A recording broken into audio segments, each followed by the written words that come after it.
Сәлеметсіздер ме оқушылар, бүгінгі біздің тақырыбымыз қиял ғажайыптар әлемі, яғни 10-шы бөлімді бастаймыз. Ғылыми фантастика деп аталады 10-шы бөліміміз. Суреттен көріп тұрсыздар, қиял ғажайыптар. Біз қиял ғажайыпты ертегілерден көп білуші едік. Қиял ғажайыптар ертегілері бар.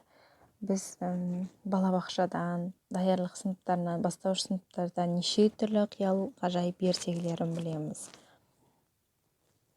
Олай болса, мына сұрақтарға жауап беріп көрейік. Бірінші тапсырма бойынша қиял дегеніміз не? Адамның қиялы дегеніміз не? Ойлап көрейікші. Сіздер қалай түсінесіздер? Қиял ғажайып әңгімелер дегенді қалай түсінесіңдер? Қиял ғажайып әңгімелер дегеніміз нелер? Ол қандай әңгімелер? Ішінде қандай сюжеттер, қандай оқиғалары бар? Қандай қиял ғажайыптар туралы кино шығармаларды білесіңдер? Қандай бұл жерде қиял ғажайып деп отырғаны фантастика. Қандай фантастикалық киноларды білесіңдер? Немесе қандай фантастикалық жанрдағы кітаптарды білесіңдер? Қиял шығармалары сендерге ұнай ма? Осындай фантастикалық қиял ғажайып шығармалар сіздерге ұнай ма? Ұнаса не үшін ұнайды? Егер ұнамайтын болса, не себепті ұнамайды? Ал сіз қиялдай аласыз ба? Өзіңіздің ойыңызды, қиялыңызды ерекше деңгейге көтеріп қиялдай аласыз ба? Осы сұрақтарға жауап беріп көріңіздер. Одан кейін екінші тапсырма, суретті пайдаланып қиял ғажайып әлемі туралы әңгіме құрап айт. Мына жерде өте күшті ертегі құрастыруға болатын сияқты, ойдан әңгіме құрастыруға болатын сияқты. Кейіпкерлерді пайдалана отырып, қазына, зынданның іші секілді, мүмкін басқа жер ма? Әңгіме құрастырыңыздар. Өте қызықты болу керек сіздер үшін. Және тілдік бағдарда оқшау сөздер берілген. Оқшау сөздер туралы жалпы сіздердің түсініктеріңіз бар. Өйткені біз дұрыс тамақтану бөлімінде оқшау сөздерді айтып кеткенбіз. Оның ішінде оқшау сөздердің ішінде одағай сөздер туралы айтып кеткенбіз. Олардың түрлерін ажыратып оқығанбыз. Оқшау сөздер дегеніміз сөйлемнің ішінде оқшауланып тұратын сөздер. Олар үтір арқылы оқшауланады.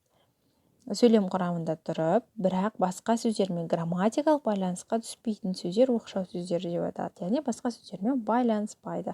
Олардың 3 түрі бар: қаратпа сөз, қыстырма сөз және одағай сөз. Қаратпа сөздерінде сіздер өте жақсы білесіздер, өйткені 5-6 сыныптан, тіпті бастауыш сыныптан бастап осы қаратпа сөздердің өзінің бір ережесі бар, үтір қойылатын жері бар. Сондықтан сіздер өте жақсы білесіздер. Қаратпа сөздер тыңдаушының назарын аударту мақсатында айтылған сөздер.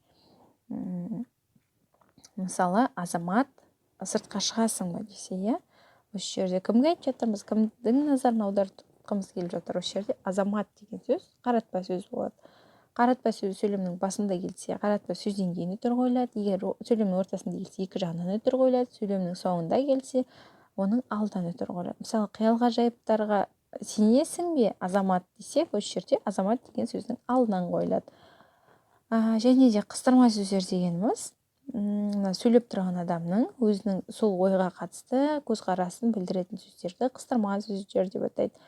Мысалы, бақытымызға орай, қуанышқа орай, өкінішке орай, немесе біріншіден, екіншіден деген секілді. Тағы бір айта кетерлігі деген біздің эсседе жиі қолданылатын, менің ойымша, меніңше дегендердің барлығы қыстырма сөздер көрсетеді. Ал сіздер одағай сөздерді өте жақсы білесіздер. Олар көңіл-күй одағайы, шақыру одағайы, жегіру одағайы деп бөлінетін еді ғой. Естеріңізге түсіре отырыңыздар. Келесі тапсырма, 4-ші тапсырма. 4-ші тапсырманы келесі сабақта орындаймыз, себебі бұл 2 сабаққа берілген тақырып. Одан кейінгі 5-ші тапсырмаға кірісейік. 5-ші тапсырмада қиял туралы ақпарат жинап, ой бөлісіңіздер. Қазіргі жағдайда ғаламтордан қиял туралы ақпарат жинақтап, өз ойларыңызды шағын эссе түрінде беріңіздер. Тақырыптан ауытқымаңыздар, яғни тек қиял туралы болу керек. Уақыттан асырмау, сөз әдебін, тіл сауаттылығын, өз ойымен көзқарасын жүйелі жеткізу дейді. Шағын эссе қылып жазсаңыздар болады. Ары қарай 6-шы тапсырма. Мәтінді оқыңыздар, мәтіндегі ақпарат туралы қосымша материал жинаңыздар, сұрақтарға жауап беріңіздер. Қазақ халқы да айналадағы әлемді қиял ғажайыптармен байланыстырған. Оның дәлелі қиял ғажайып ертегілері. Ертегілердің бұл түрі халықтың дүниенің ішкі сырын танып білуден туған.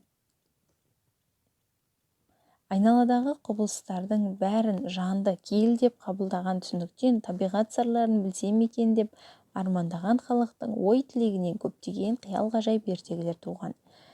Ертедегі кейіпкерлер адам еңбегін жеңілдетсек, жақсы өмір сүрсек деп армандаған. Осы армандары мен қиялдарын ертек арқылы жеткізген. Қиял ғажайып ертегілерінің жағымды кейіпкерлері қарапайым еңбек адамдары, аңшы, мергендер, бақташы, малшылар болып келеді де, жағымсыз кейіпкерлер жалмауыз кемпір, жеті басты жылан, айдаһар, қорқау қасқыр және тағы да басқалар болып келеді.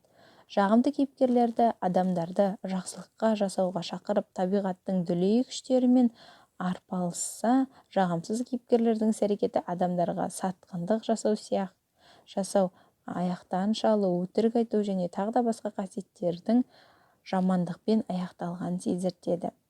Күресетін жаулары қанша мықты болса да, жағымды кейіпкерлер оларды өздерінің ақыл, парасаты, білімі арқылы жеңіп отырады. Қиял ғажайып ертегілері халықтың өз күш-қайраты мен ақыл-парасатына деген сенімінің күшті болғандығын танытады. 3 сұрақ берілген. Бірінші сұрақ: қандай қиял ғажайып ертегілерін білесіздер? Соны жазыңыздар.